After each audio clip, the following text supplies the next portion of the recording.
કેન્દ્રીય વિશ્વવિદ્યાલયનો ચતુર્થ પદવીદાન સમારોહ આગામી 19મી માર્ચના રોજ અમિત શાહની ઉપસ્થિતિમાં થવા જઈ રહ્યો છે। આ અંગે કુલપતિ રમાશંકર દુબેએ પત્રકારોને માહિતી આપી હતી।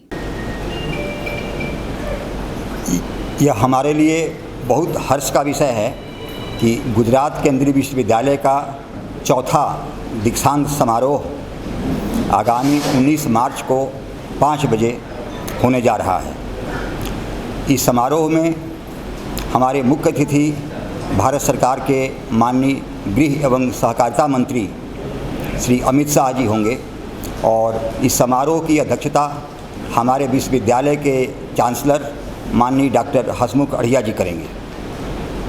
और इस समारोह के अंतर्गत 318 छात्र छात्राओं को जो कि देश के विभिन्न भागों से हैं उनको डिग्रियां दी जाएंगी, जिसमें पीएचडी की डिग्री, एमए की डिग्री, एमएससी की डिग्री, एमफिल की डिग्री, ये सब डिग्री शामिल हैं।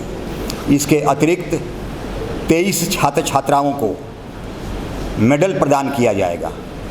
और मेडल प्रदान किया जाता है जो छात्र अपने अपने पाठ्यक्रम में सबसे ज़्यादा अंक प्राप्त करते हैं, उनको हम सीयूजी मेडल देते हैं, गुजरात केंद्रीय विश्वविद्यालय के द्वारा मेडल देते हैं। तो 23 छात्र छात्राओं को मेडल प्रदान किया जाएगा।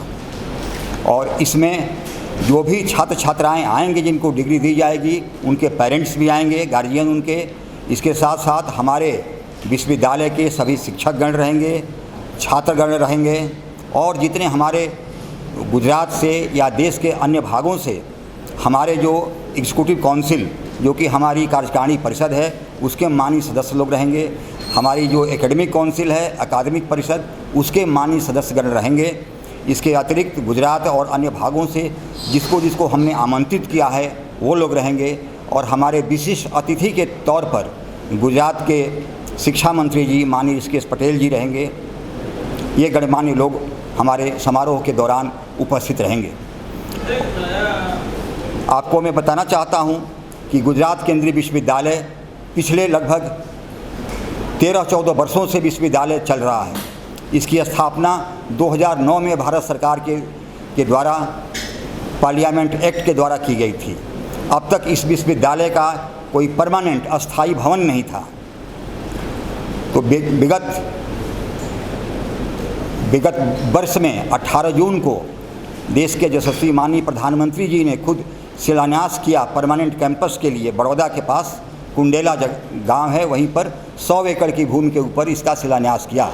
और भारत सरकार के द्वारा 743 करोड़ रुपए स्वीकृत किए गए हैं। इस एक सेंट्रल इंस्ट्रूमेंटेशन फैसिलिटी है जो वैज्ञानिक संयंत्र, एक से एक अच्छे वैज्ञानिक संयंत्र हैं जो कि दूसरे विश्वविद्यालयों में नहीं हैं। और उसके चलते हमारे विश्वविद्यालय में अब तक लगभग 1300 से ज़्यादा शोध पत्र, रिसर्च पेपर्स प्रकाशित हो चुके हैं। वो लगभग 15 पेटेंट्स हैं हमारे विश्वविद्यालय के, जिसमें कि 2-3 संयंत्र पेटेंट्स के द्वारा ऑलरेडी कमर्शियलाइज हो गए हैं जो कि मार्केट में भी उपलब्ध हैं। और इसके अतिरिक्त एक और प्रसन्नता का विषय है कि अभी 4 दिन पहले विश्वविद्यालय के अंतर्गत एक मेडिकल ऑक्सीजन गैस की टेस्टिंग की फैसिलिटी की स्थापना की गई है, जो कि कोई भी सरकारी संस्थान, ये पहला विश्वविद्यालय हम लोगों का गुजरात में पहला विश्वविद्यालय है जिसके पास मेडिकल गैस टेस्टिंग फैसिलिटी की सुविधा उपलब्ध है। और जो कि NBL जो दिल्ली की संस्था है जो कि एक्रेडिटेशन करती है उसके द्वारा एक्रेडिटेड है। तो कहीं से किसी भी ऑक्सीजन की प्योरिटी ये विश्वविद्यालय चेक कर सकता है।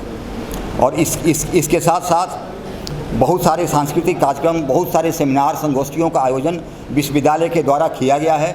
और विगत वर्षों में एक से एक महान विभूतियों ने विश्वविद्यालय में विजिट किया है। जैसे भारत के माननीय शिक्षा मंत्री धर्मेंद्र प्रधान जी आए थे हमारे विश्वविद्यालय में, माननीय राज्य शिक्षा मंत्री डॉक्टर सुभाष सरकार जी आए थे, जम्मू कश्मीर के राज्यपाल मनोज सिन्हा जी आए थे।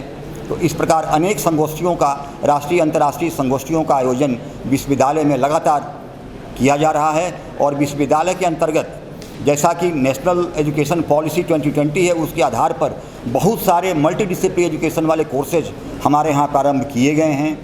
पिछले वर्ष से एमए इन हिंदू स्टडीज़ की भी पढ़ाई शुरू की गई है। और हमारे यहाँ जो भी छात्र नामांकन लेते हैं उनको हम होलिस्टिक एजुकेशन, उनके सर्वांगीण विकास के लिए इंडियन नॉलेज सिस्टम, भारतीय ज्ञान परंपरा, भारतीय संस्कृति और भारतीय मूल्यों से संबंधित पढ़ाई उनको हम कराते हैं ताकि वो सही मानव बने और उसके साथ साथ वो ज्ञान का सृजन कर सके।